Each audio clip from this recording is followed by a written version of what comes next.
Cairbar Chutel. Parábolas e Ensinos de Jesus, primeira edição, -1928. Epístola a Jesus, Mestre e Senhor. Após longos anos de lutas e de esforços dedicados à difusão da Tua Palavra Redentora, chegamos a realizar uma das nossas maiores aspirações, dar à publicidade esta despretensiosa obra, que cremos encerrar os princípios doutrinários que motivaram a Tua vinda a este mundo, e cujo único escopo é dar uma interpretação clara e sucinta da Tua inigualável doutrina. O tempo, esse grande iconoclasta que derrui monumentos e devasta metrópoles, que assiste ao ritmo cadenciado do camartelo do progresso, à sucessão das gerações e à transformação da mais sublimada ciência que ao homem foi dado conhecer, não teve, até agora, poder contra a Tua doutrina sem mácula. Tudo tem passado nestes 2000 anos, na terra quanto no céu, mas a Tua palavra brilha como um sol sem ocaso, guiando as ovelhas tresmalhadas, os cordeiros perdidos do rebanho de Israel à porta do aprisco, para restituí-los ao bom pastor. De década em década, as religiões, que não são de Tua autoria, sentem diminuir o seu poder, ante os embates da verdade, que lhes estreitas veredas, as ciências, de concepção humana, também veem esboroar-se, no decorrer do tempo, os seus mais aprimorados dogmas. Tudo tem passado como os ventos, as águas e as nuvens que se desvanecem, mas a Tua palavra permanece, os Teus ensinos tomam vulto, os Teus feitos se rememoram, mesmo após séculos e séculos da Tua estadia neste mundo. E ainda, Senhor, o que mais admirável nos parece, é a difusão do espírito dessa doutrina, no seu monumental complemento, erguendo a nossa humanidade das regiões das trevas para as amenas paragens da luz da imortalidade. Mas, todos esses fatos grandiosos, todo esse movimento acelerador do progresso humano constam dos Teus vaticínios, estão previstos no Teu Evangelho.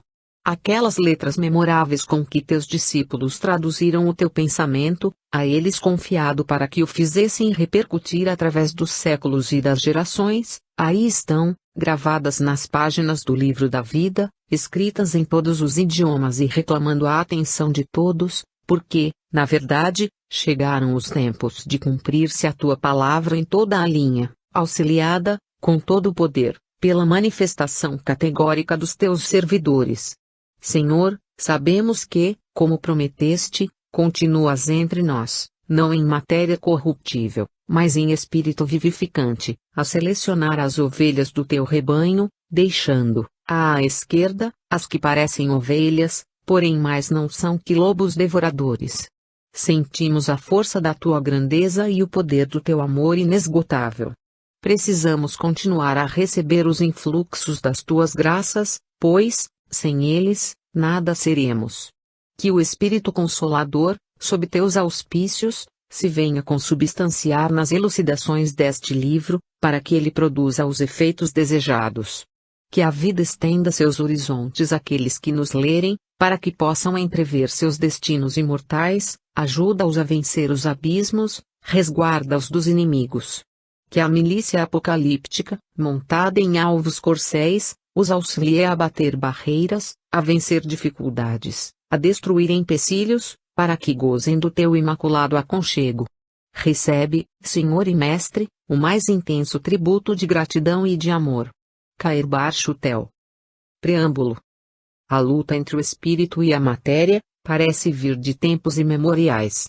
Basta passar um relance de vistas na história para que nos convençamos das transformações sucessivas por que vem passando o nosso mundo, acionado sempre pelas potestades superiores, às quais está afeta a direção do nosso planeta.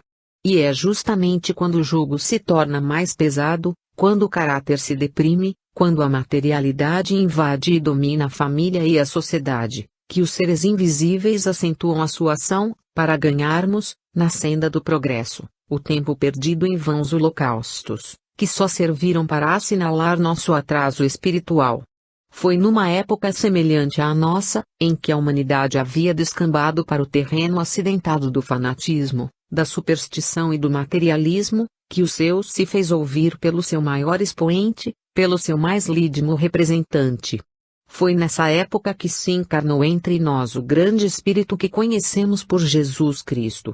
Enviado com determinada missão, divino Messias, desde o seu nascimento, manifestou poderes superiores, que o exaltaram, nos momentos de dúvidas e vacilações quanto à sua real grandeza, aos olhos dos que o cercavam.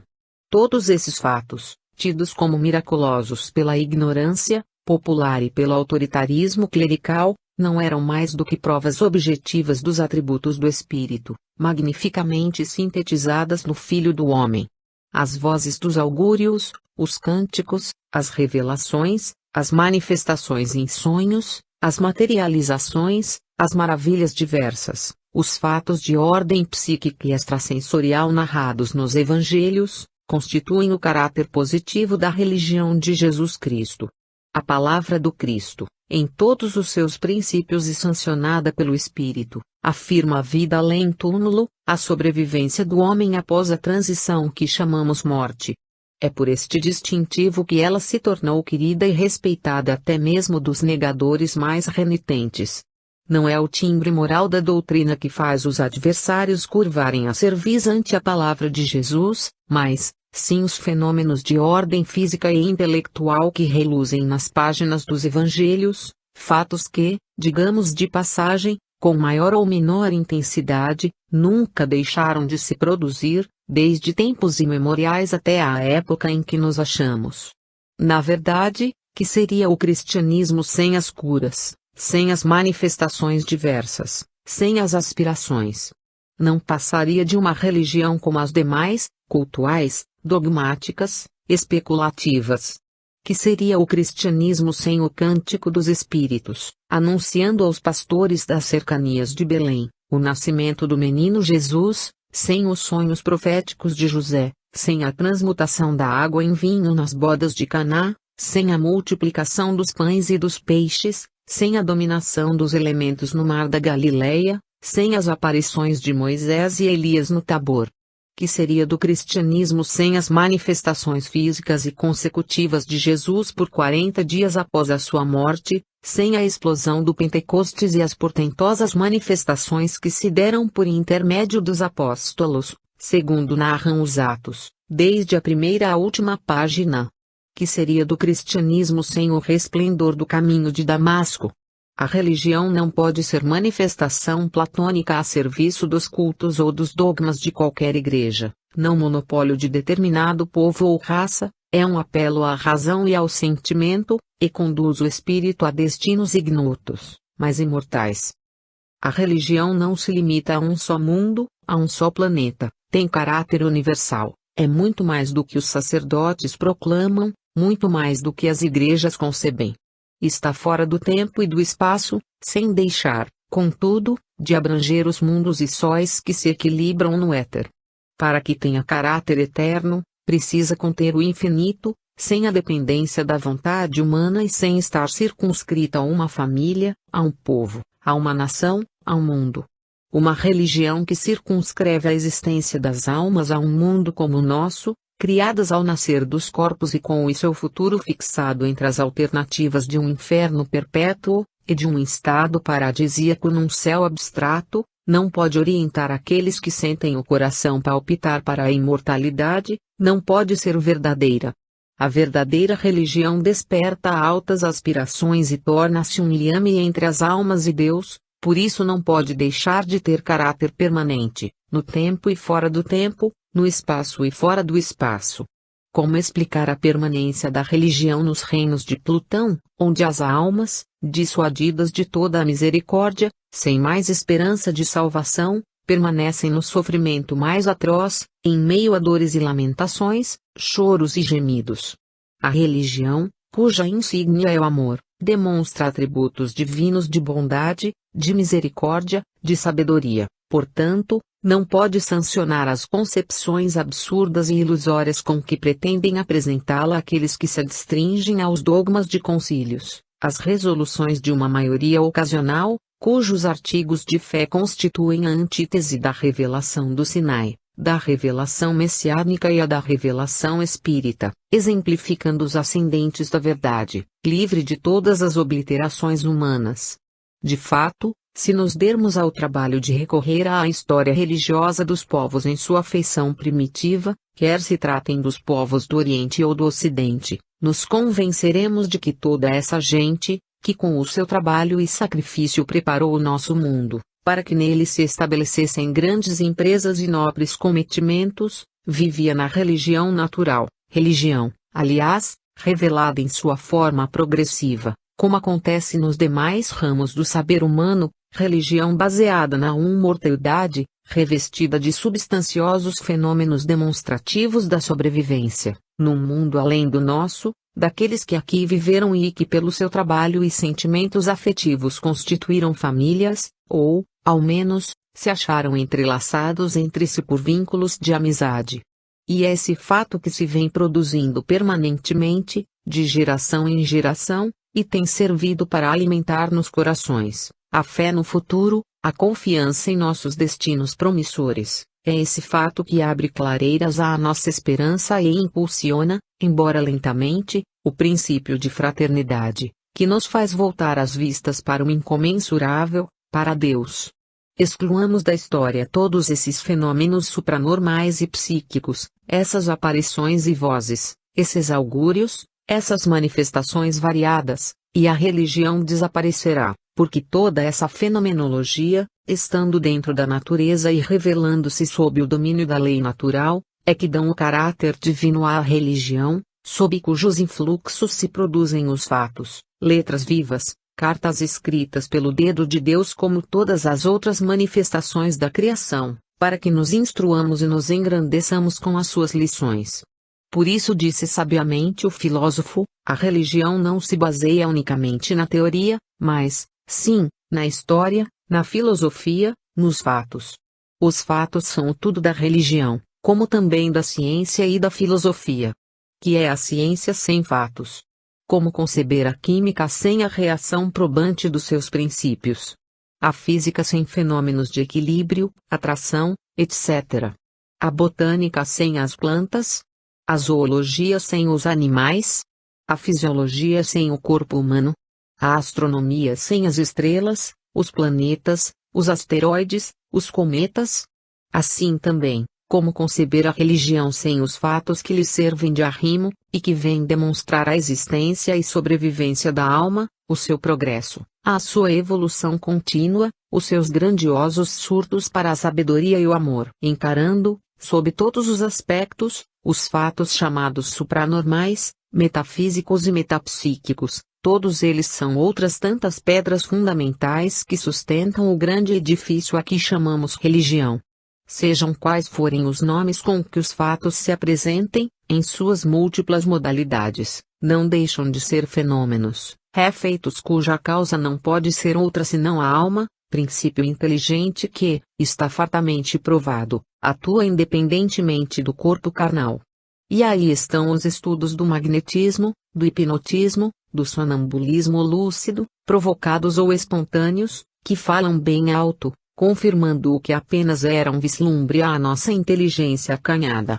Cientificamente falando, não há um só fato de caráter inteligente que seja alheio ao domínio do espírito, ou, em outros termos, que não possa ser explicado pelo animismo ou pelo espiritismo.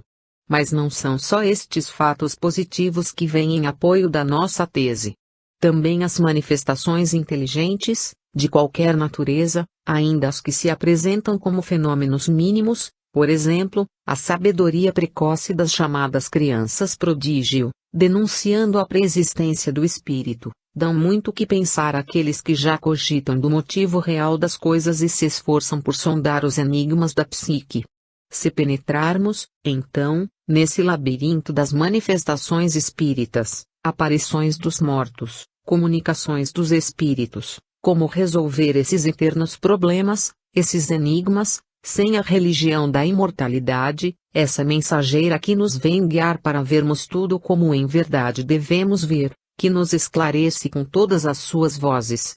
Repetimos o conceito do filósofo, hipóteses non fingo, não formulamos hipóteses, pois não se deve fazê-lo em matéria de religião. Respingando nesta seara, sem dúvida a mais profícua de todas as que foram legadas à humanidade, é de nosso dever aproveitar toda a substância que a mesma contém, para, com ela, saciar a fome de saber que devora os espíritos, concorrendo para o cumprimento dos seus mais altos deveres. Parece-nos que foi este o escopo de Jesus, o expoente máximo da verdade. Em todos os seus trabalhos, durante toda a sua vida, sem descanso, o seu ideal foi demonstrar a existência do espírito e sua sobrevivência à desagregação corpórea. Não será o Sermão do Monte uma consequência da vida do além? Se a concepção da moral mais pura que os homens receberam nessa magistral peça oratória estivesse circunscrita ao espaço que vai do berço ao túmulo, ou se restringisse às alternativas de mundo, purgatório, inferno, paraíso, sua palavra seria vã, passaria como a flor da erva, como o vento que ruge e cessa. Os gonzos das portas da morte não se podem abrir para a eterna condenação, mas, sim, para um incessante progresso e para uma visão mais clara do infinito. E estas perspectivas se revelam através da transfiguração no Tabor, das aparições de Moisés e Elias, das parábolas do filho pródigo, da ovelha perdida, da dracma perdida, enfim, do conjunto harmonioso dos seus ensinos admiráveis, que giram sobre o eixo inquebrantável deste ditame exarado no Evangelho de João, Xi 50, e sei que o mandamento de Deus é vida eterna. Vida eterna, unindo pais e filhos, parente a parente, amigo a amigo e facultando-nos os meios de aperfeiçoamento para a felicidade. É vida eterna desdobrando, às nossas vistas, os panoramas dos mundos terrestres e siderais, que teremos de percorrer para bem estudarmos os enigmas do universo. Vida eterna, como fator de felicidade sempre crescente, interminável. E para demonstrar a ação permanente, o efeito ininterrupto que a sua doutrina teria de produzir nas almas, Jesus não limitou a sua tarefa, como só é acontecer a todos os missionários. A sua ação tornou-se ainda mais preponderante após a sua passagem para o mundo dos espíritos, após essa mudança que chamamos morte. Cada evangelista dedica um capítulo do seu livro às aparições e conversações de Jesus depois da morte, sendo que o evangelista João prende nossa atenção com 2 longos capítulos sobre esse fato. Paulo, um dos maiores gênios que a história menciona, em suas epístolas insiste tenazmente sobre as aparições de Jesus, fato que, como ele próprio afirma, o converteu ao cristianismo. Nos Atos dos Apóstolos, o historiador Lucas, que também era médico, refere todas as manifestações do Divino Mestre, a começar da Ascensão até as suas mais familiares aparições àqueles que o secundaram em sua missão de redimir a humanidade, pela crença na vida vindoura, na existência da eternidade espiritual. João Evangelista escreveu o seu Apocalipse sob a inspiração de Jesus, que lhe apareceu em sua forma gloriosa, para selar com fatos que os ultramontanos chamam sobrenaturais e os saduceus de todos os tempos negam sistematicamente, a puríssima doutrina que ele fundou. A intenção predominante de Jesus, não cansemos de repeti-lo, foi libertar os homens do jugo do dogma e excluir dos corações o espírito da dúvida que obsidia os relutantes, os indecisos e os que não sabem de onde vieram, quem são e para onde vão. Inúmeras são as passagens em que Jesus exorta seus ouvintes a seguirem-no para viverem eternamente, porque Deus é o Deus dos vivos e não dos mortos. Os fatos produzidos por Jesus ressuscitado é que dão valor à sua doutrina, combatida impiedosamente pela classe sacerdotal e os grandes da sua época. A doutrina de Jesus, oferecida a fanáticos e negadores, não lhes conseguiu curvar a serviço nem abrandar o coração. Uns diziam que ele tinha o demônio, outros, que havia enlouquecido. Escarneciam-no, injuriavam-no, e, por fim, conseguiram assassiná-lo barbaramente, como quem exclui da sociedade um grande celerado. Os instigadores do crime, coligados ao governo daquele tempo, chegaram a ponto de colocarem guardas no sepulcro para que, diziam eles, os discípulos não roubassem o corpo de Jesus e dissessem depois que ele ressuscitara. Essas almas pequeninas, essas almas de barro, fizeram o possível para anular a ideia da imortalidade, que é a base da doutrina do Cristo, e, dando-lhe a morte, Julgaram ter conseguido seus intentos, no pressuposto de que a palavra do Mestre, sem ação permanente, não poderia subsistir. Mas a morte foi vencida, e não teve outro resultado senão demonstrar a vida. Havia mister da negação, da mentira, da descrença, do erro, para que a verdade se firmasse. A ressurreição de Jesus é, por isso, o fato mais extraordinário da história. Sem ela, os discípulos, já dispersados, não se teriam juntado novamente para levar às nações, aos povos, à sociedade e à família, as novas vivificadoras da imortalidade, a certeza da vida eterna demonstrada por seu Mestre redivivo. O sacrifício e a morte de Jesus eram a véspera do triunfo, da vitória do seu ideal, da sua religião. Submetendo-se a todas as torturas, à assanha tigrina de seus terríveis inimigos, Jesus quis cabalmente, categoricamente, que não há potestades nem elementos capazes de destruir a vida, e que essa vida, quase manifesta temporariamente na terra, tem prosseguimento além do túmulo, que a morte não é o fim do homem, que a inteligência, a vontade, a razão são invulneráveis à espada, ao veneno e ao canhão, que o sentimento e a vida individual não dependem das células orgânicas, pois estas não são mais que instrumentos de ação exterior.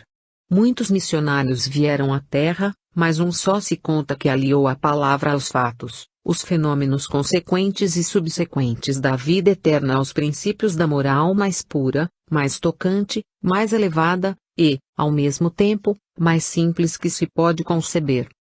A doutrina de Jesus, por isso mesmo, é a sanção do amor em sua mais ampla expressão, do progresso moral e espiritual, da imortalidade da alma, da vida eterna que ele não se cansava de anunciar, quer antes, quer depois de seus mais encarniçados inimigos lhe terem dado a morte assintosa na cruz.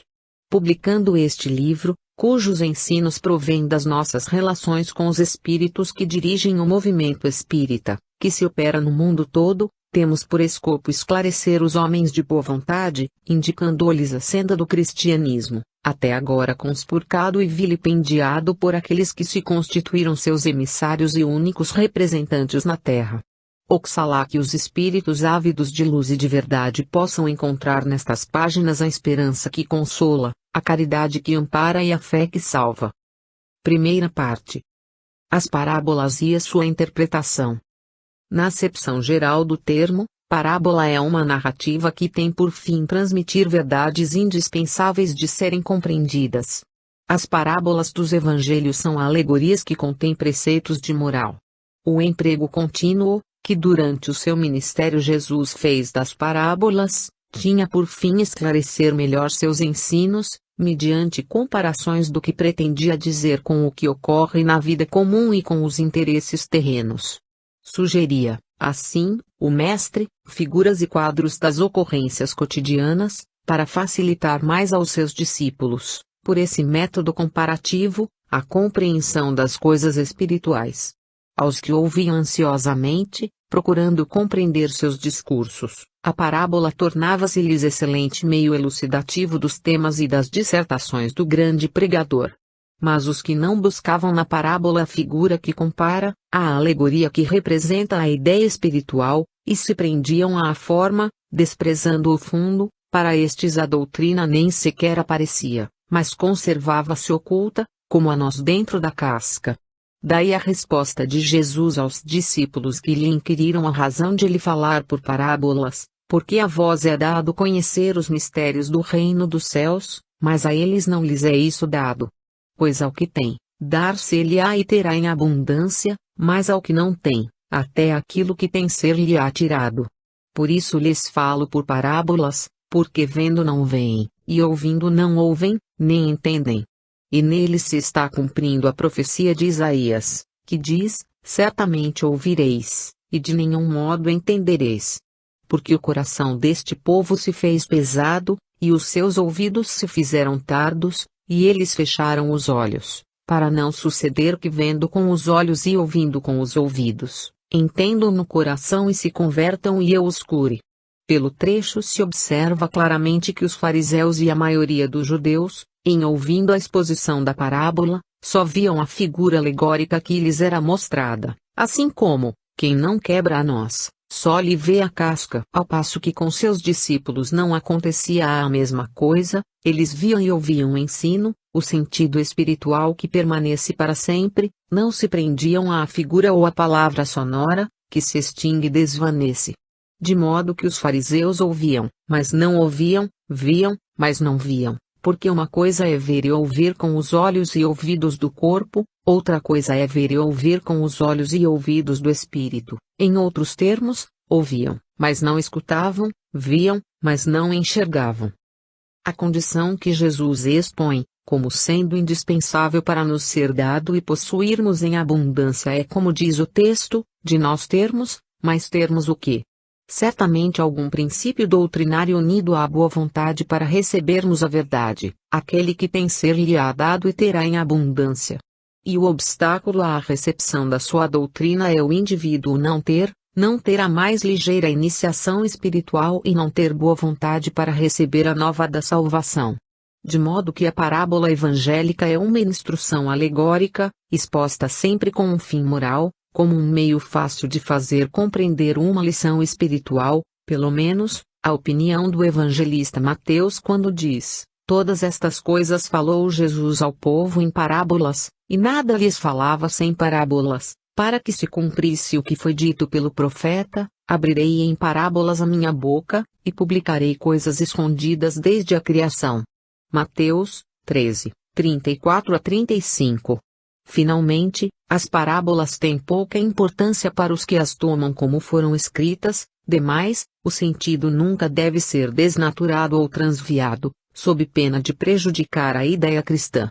Por exemplo, ao que vê na parábola do tesouro escondido um meio de enriquecer materialmente, ou na parábola do administrador infiel uma lição de infidelidade, lhe será preferível fechar os evangelhos e continuar a tratar de seus negócios materiais.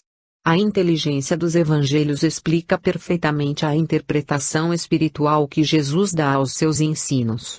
Se os evangelhos fossem um amontoado de alegorias sem significação espiritual, nenhum valor teriam. Parábola do semeador. Afluindo uma grande multidão e vindo ter com ele gente de todas as cidades, disse Jesus em parábola: saiu o semeador para semear a sua semente. E quando semeava, uma parte da semente caiu à beira do caminho, foi pisada, e as aves do céu a comeram. Outra caiu sobre a pedra, e tendo crescido, secou, porque não havia umidade. Outra caiu no meio dos espinhos, e com ela cresceram os espinhos, e sufocaram-na. E a outra caiu na boa terra, e, tendo crescido, deu fruto a 100 por 1. Dizendo isto clamou: quem tem ouvidos para ouvir, ouça. Os seus discípulos perguntaram-lhe o que significava esta parábola. Respondeu-lhes Jesus: a vós vos é dado conhecer os mistérios do reino de Deus, mas aos outros se lhes fala em parábolas, para que vendo não vejam, e ouvindo não entendam. O sentido da parábola é este: a semente é a palavra de Deus. Os que estão à beira do caminho são os que têm ouvido, então vem o diabo e tira a palavra dos seus corações, para que não suceda que, crendo, sejam salvos.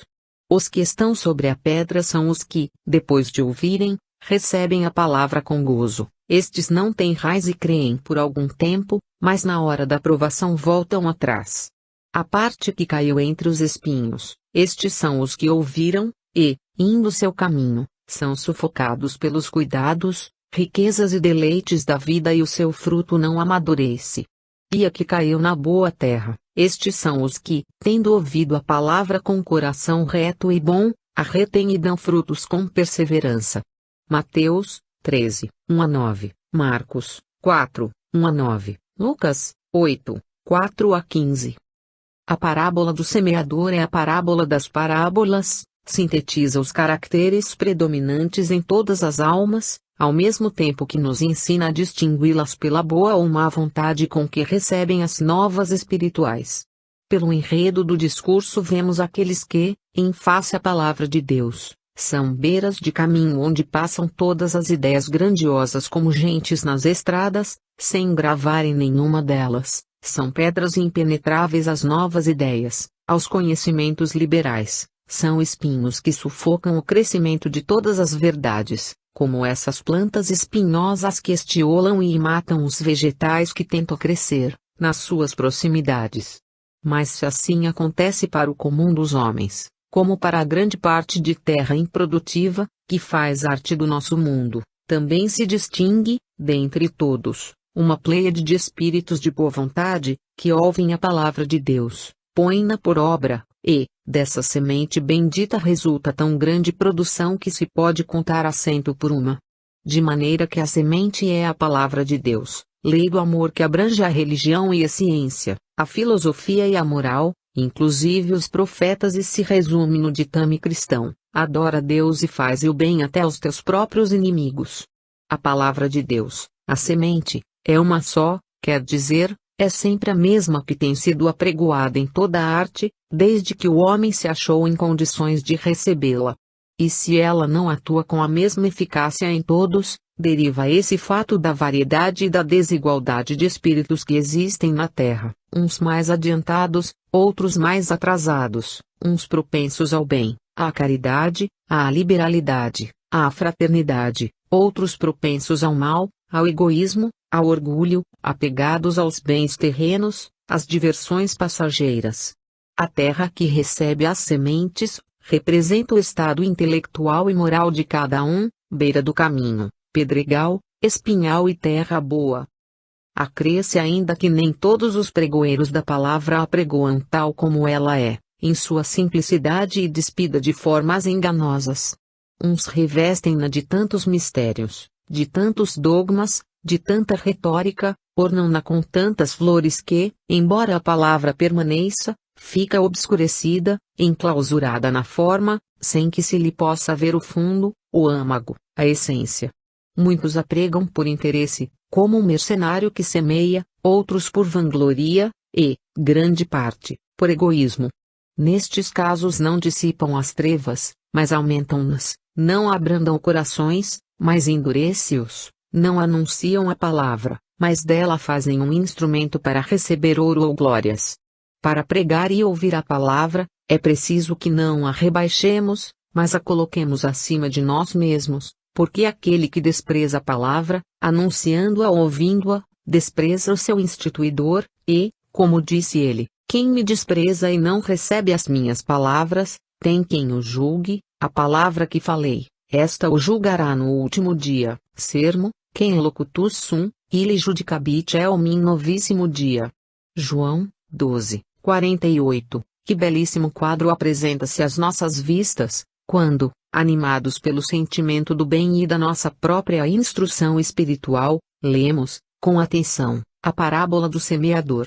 À nossa frente desdobra-se vasto campo, onde aparece a extraordinária figura do seu semeador, o maior exemplificador do amor de todas as idades, e aquele monumental sermão ressoa aos nossos ouvidos, convidando-nos à prática das virtudes ativas, para o gozo das bem-aventuranças eternas. O Espiritismo, filosofia, ciência, religião, independente de todo e qualquer sectarismo, é a doutrina que melhor nos põe a par de todos esses ditames, porque, ao lado dos salutares ensinos, faz realçar a sobrevivência humana, base inamovível da crença real que aperfeiçoa, corrige e felicita. Que os seus adeptos, compenetrados dos deveres que assumiram, semelhantes ao semeador, levem, a todos os lares, e plantem em todos os corações, a semente da fé que salva, erguendo bem alto essa luz do Evangelho, escondida sob o alqueire dos dogmas e dos falsos ensinos que tanto têm prejudicado a humanidade. Parábola do joio. O reino dos céus é semelhante a um homem que semeou boa semente no seu campo. Mas, enquanto os homens dormiam, veio um inimigo dele, semeou o joio no meio do trigo e retirou-se. Porém, quando a erva cresceu e deu fruto, então apareceu também o joio. Chegando os servos do dono do campo, disseram-lhe: Senhor, não semeaste boa semente no teu campo? Pois de onde vem o joio? Respondeu-lhes: Homem inimigo é quem fez isso. Os servos continuaram: Queres, então, que vamos arrancá-lo? Não, respondeu ele, para que não suceda, que, tirando o joio, arranqueis juntamente com ele também o trigo. Deixai crescer ambos juntos até à ceifa, e no tempo da ceifa direi aos ceifeiros: ajuntai primeiro o joio e atai-o em feixes para os queimar, mas recolhei o trigo no meu celeiro. Mateus 13, 24-30. O homem tem sido, em todos os tempos, o eterno inimigo da verdade. A todos os jactas da sua luz, ou põe uma sombra para obscurecê-la ou desnaturá-la. O joio está para o trigo, assim como o juízo humano está para as manifestações superiores. Uma doutrina, por mais clara e pura que seja, no mesmo momento em que é concedida ao homem, suscita inimigos que a trucidam, interesseiros e interessados em manter a ignorância que a desvirtuam, revestindo-a de falsas interpretações e desnaturando completamente sua essência puríssima. São como o joio, que a mesquinha, transforma, envenena e até mata o trigo. A doutrina de Jesus, embora de nitidez incomparável, de lógica e clareza sem igual, não podia deixar de sofrer essa malsinada transubstanciação, que a tornou esquecida, ignorada e incompreendida das gentes. Embora resumindo-se a religião do Cristo no amor a Deus e ao próximo, no merecimento pelo trabalho, pela abnegação, pelas virtudes ativas, os sacerdotes dela fizeram um princípio de discórdia, degenerando em partidos religiosos que se digladiam numa luta tremenda de desamor, de ódio, de orgulho, de egoísmo, destruindo todos os princípios de fraternidade estabelecidos pelo Cristo. Em vez da religião imaculada do Filho de Maria, aparecem as religiões aparatosas de sacerdotes preconizando e mantendo cultos pagãos, exterioridades grotescas, dogmas, mistérios, milagres, exaltando o sobrenatural, escravizando a razão e a consciência das massas. Este joio já agora de milênios, e que começou a surgir por ocasião da semeadura do bom trigo, nasceu, cresceu, abafou a bendita semente porque, segundo diz a parábola, quando Cristo falou, os homens não lhe deram atenção, mas dormiram, deixando de prestar o necessário raciocínio às suas palavras redentoras. E como depois, pela mescla da palavra do Cristo com as exterioridades com que a revestiram, se fizesse confusão idêntica à do joio e do trigo, logo após nascerem, o Senhor deliberou esperar a ceifa, quer dizer, o fim dos tempos, que deveria apresentar o produto da sua palavra e os resultados das religiões sacerdotais, com as suas pompas, para que os ceifeiros ficassem encarregados de queimar o joio e recolher o trigo ao celeiro. É o que estamos fazendo, e estes escritos elucidativos não têm por fim elucidar a doutrina do Cristo, que é toda a luz, mas queimar com a chama sagrada da verdade, o joio malfazejo, reduzi-lo a cinzas, a fim de que o cristianismo domine, estabelecendo no coração humano o amor a Deus e fazendo prevalecer o espírito de fraternidade, único capaz de resolver as questões sociais e estabelecer a paz no mundo.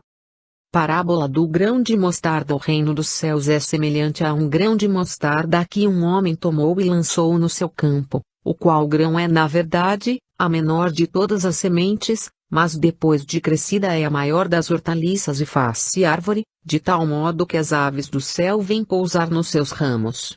Mateus 8, 31-32. Marcos 4, 30-32. Lucas 18-19. Consideremos, aqui, o reino dos céus como tudo que está acima e abaixo, à direita e à esquerda de nós, todo esse espaço imenso, infinito, incomensurável, onde se balançam os astros e fulgem as estrelas, todo esse éter que nos parece vazio, mas que, na verdade, encerra multidões de seres e de mundos, onde se ostentam maravilhas da arte e da ciência de Deus.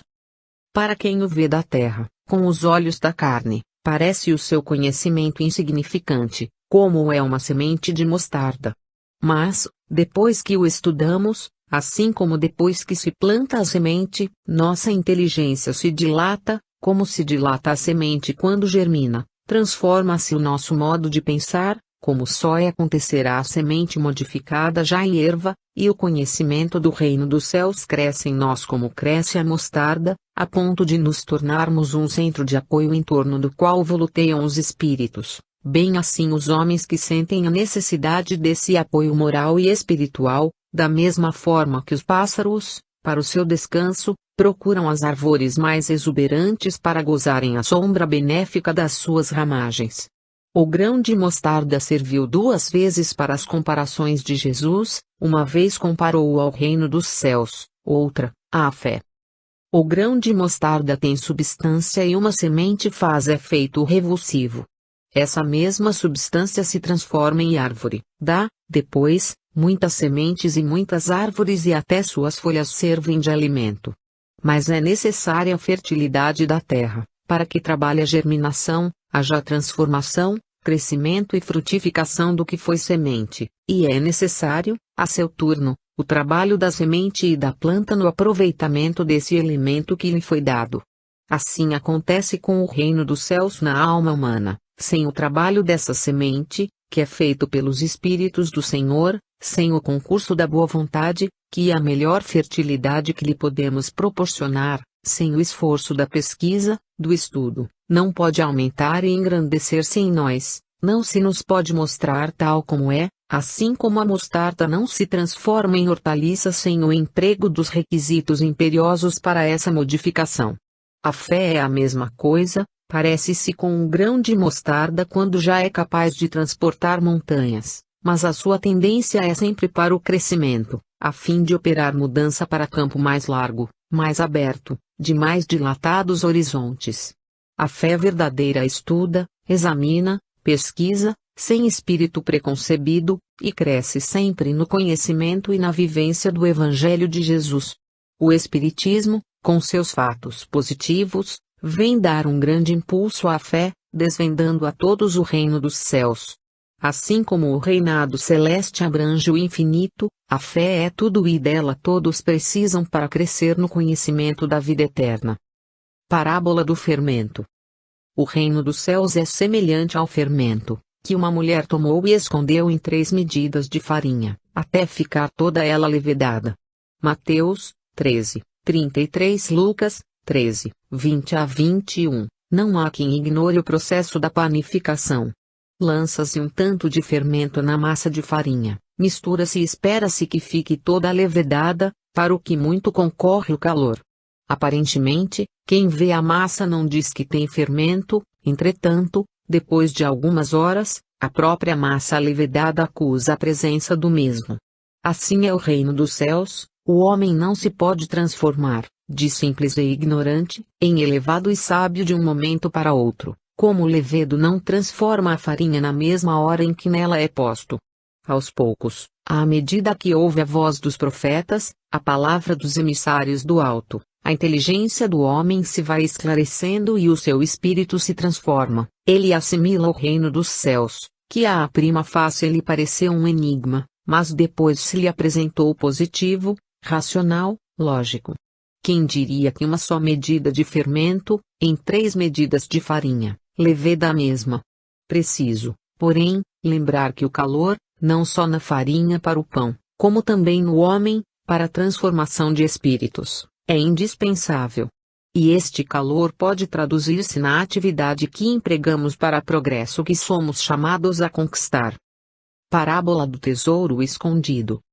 O reino dos céus é semelhante a um tesouro que, oculto no campo, foi achado e escondido por um homem, o qual, movido de gozo, foi vender tudo o que possuía e comprou aquele campo.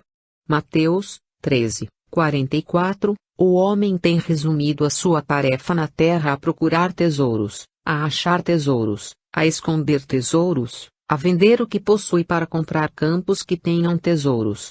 Assim tem acontecido, assim está acontecendo. Para que trabalha o homem, na terra? Para que estuda? Para que luta, a ponto de matar o seu semelhante? Para possuir tesouros. Jesus, sabendo dos artifícios que o homem emprega na conquista dos tesouros, fez do tesouro escondido uma parábola, comparando ao reino dos céus, fê-lo, naturalmente, para que os que recebessem esses conhecimentos, também empregassem todo o seu talento, todos os seus esforços, todo o seu trabalho, toda a sua atividade, todos os seus sacrifícios, na conquista desse outro tesouro, ao qual ele chamou imperecível, lembrando que a traça e a ferrugem não o corrompem, e os ladrões não o roubam. O reino dos céus é um tesouro oculto ao mundo, porque os grandes, os nobres, os guias e os chefes de seitas religiosas não querem fazê-lo aparecer à humanidade. Mas, graças à revelação, aos ensinos espíritas, aos Espíritos do Senhor, hoje é muito fácil ao homem achar esse tesouro. Mais difícil lhe pode ser vender o que tem e comprar o campo, isto é, desembaraçar-se das suas velhas crenças, do egoísmo, do preconceito, do amor aos bens terrestres, para possuir os bens celestes. Materializado como está, o homem prefere sempre os bens aparentes e perecíveis, porque os considera positivos, os bens reais e imperecíveis ele os julga abstratos. A parábola do tesouro escondido é significativa e digna de meditação. O homem terreno morre e fica sem seus bens, o homem espiritual permanece para a vida eterna e o tesouro do céu, que ele adquiriu é de sua posse permanente. A parábola da pérola. O reino dos céus é semelhante a um negociante que buscava boas pérolas, e tendo achado urna de grande valor, foi vender tudo o que possuía e a comprou. Mateus 13, 45-46. As pérolas constituem enfeites para a gente fina, são raras, por isso são caras. Quem possui grandes e finas pérolas possui tesouro, possui fortuna. Além disso, são joias muito apreciadas no seu todo, pela sua estrutura, pela sua composição. Os porcos não apreciam as virtudes das pérolas, preferem milho ou alfarrobas. Se lhes dermos pérolas, eles pisam-nas e submergem-nas no lamaçal em que vivem, por isso disse Jesus, não deis pérolas aos porcos. Certamente já havia o Senhor do Verbo Divino comparado o reino dos céus a uma pérola de raro valor, quando propôs aquela recomendação a um discípulo que deliberara anunciar a sua doutrina a um homem suíno. Na verdade, há homens que são homens, e há homens que se parecem muito com suínos. O suíno vive exclusivamente para o estômago e para a lama. Os homens suínos também vivem de lama e para o estômago. A estes as pérolas nada significam, as alfarrobas melhor lhes sabem. O reino dos céus, nos tempos atuais, é incompatível com o reino do mundo. Para a aquisição da pérola o homem vendeu tudo o que possuía, para a aquisição da pérola do reino dos céus o homem precisa vender o reino do mundo. Há reino do mundo, e há reino dos céus. Aquele desaparece com as revoluções, ao chamado da morte, ou o guante da miséria. O reino dos céus permanece na alma daquele que souber possuí-lo. Parábola da rede. Finalmente, o reino dos céus é semelhante a uma rede, que foi lançada ao mar e apanhou peixes de toda espécie, e depois de cheia, os pescadores puxaram-na para a praia, e sentados, puseram os bons em cestos, mas deitaram fora os ruins. Assim será no fim do mundo, sairão os anjos e separarão os maus dentre os justos, e lança-los-ão na fornalha do sofrimento, ali haverá choros e ranger de dentes. Mateus 13, 47 e 50, o fim do mundo é o característico dos tempos em que estamos, destes tempos em que a própria fé é encontrada com muita dificuldade nos corações, tempos em que a lealdade, a sinceridade, a verdadeira afeição, o amor, a verdade, andam obscurecidas nas almas, tempos de discórdias, de ódios, de confusão tal, que até os próprios escolhidos periclitam. É o fim do mundo velho, é o advento do mundo novo, é uma fase que se extingue para dar lugar a outra que vem nascendo. Não é o fim do mundo, como alguns o têm entendido, mas, sim, o fim dos costumes com os seus usos, suas praxes, seu convencionalismo, sua ciência, sua filosofia, sua religião. É uma fase do nosso mundo, que ficará gravada nas páginas da história com letras indeléveis, encerrando um ciclo de existência da humanidade e abrindo outra página em branco, mas trazendo no alto o novo programa de vida. A rede cheia de peixes de toda a espécie representa a lei suprema, que, ministrada a todos, sem exceção, sejam gregos ou gentios, vem trazendo ao tribunal de Cristo gente de toda a espécie, bons, medianos e maus, para serem julgados de acordo com as suas obras. Os anjos são os espíritos superiores, e quem está afeta o poder do julgamento. A fornalha de dor é o símbolo dos mundos inferiores, onde os maus têm de se depurar entre lágrimas e dores, para atingirem uma esfera melhor. Contudo, não se julgue que esta parábola seja para os outros, que não os espíritas, ou os crentes no espiritismo. Parece-nos, até, que os afeta primeiro que a todos os demais, pois que se acham dentro da rede tecida pela pregação dos espíritos no mundo todo. Quer dizer que não vale só conhecer, é preciso também praticar, não vale estar dentro da rede, é indispensável ser bom. Os que conhecem o amor e não têm amor, os que exigem a lealdade e a sinceridade, mas não as praticam, os que clamam por indulgência e não são indulgentes, os que anunciam a humildade, mas se elevam aos primeiros lugares, deixando o banco do discípulo para se sentarem na cadeira do mestre, todos estes, e ainda mais os perjuros, os convencionalistas, os tíbios e os subservientes, não poderão ter a cotação dos bons, dos humildes, dos que têm o coração reto, dos que cultivam o amor pelo amor, a fé pelo seu valor progressivo, e trabalham pela verdade para terem liberdade. A parábola da rede é a última da série das 7 parábolas que o Mestre propôs a seus discípulos, por isso o apóstolo, ao publicá-la no seu Evangelho, conservou a expressão que o Cristo lhe deu ao propô-la. Finalmente, ela é a chave com que Jesus quis fechar naqueles corações o ensino alegórico que lhes havia transmitido, ensino bastante explicativo do reino dos céus com todas as suas prerrogativas.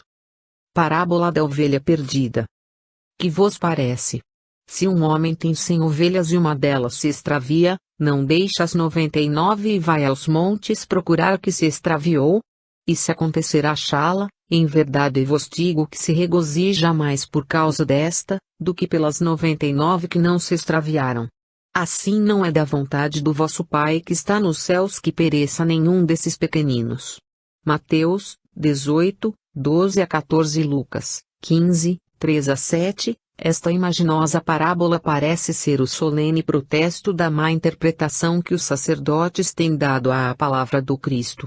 Não há muito, escreveu-nos um padre romano, ser estultícia negar as penas eternas do inferno, quando nos evangelhos encontramos, no mínimo, 15 vezes a confirmação dessa eternidade, e conclui que ela não é ensino da Igreja, mas ensino do próprio Evangelho. Jesus previa certamente que seus ensinos e pensamento íntimo seriam desnaturados pelos homens constituídos em agremiações religiosas, e quis, de certa forma, deixar bem patente aos olhos de todos que ele não poderia ser representante de um Deus que, proclamando o amor e a necessidade indispensável do perdão para a remissão dos pecados, impusesse, aos filhos por ele criados, castigos infindáveis, eternos.